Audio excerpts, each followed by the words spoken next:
gilosdan boq qilayotganlar bu videoni o'tkazmasligingizni tavsiya qilamiz, chunki bu video sizga foydali bo'lishi mumkin. Ko'rib turibsizlar, bu gilos hosilini o'rtoqlar. Ko'pchilikning uyida giloslar bo'ladi, lekin meva bermaydi. Meva beradi, uchida oz. Ko'p savollar kelib chiqadi bizga. Gilos bilan boqmoqchimiz, lekin giloslarimiz chaynamayapti, mevalar to'kilib ketyapti.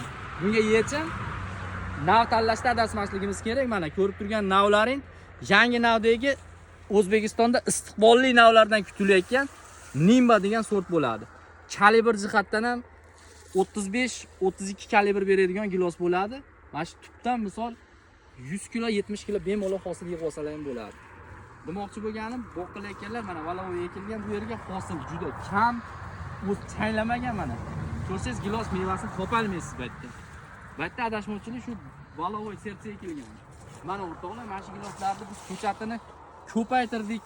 O'zbekiston bo'ylab va qo'shni davlatlarga sotishni boshladik. Hozirdan zakaz berib ulgurib qolinglar, ko'chatlari ataki 30 ming dona payvand qilingan, buni ham 10 mingtasi sotildi.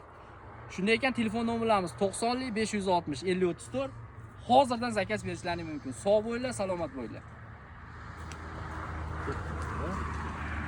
Mana shu ko'rishsiz.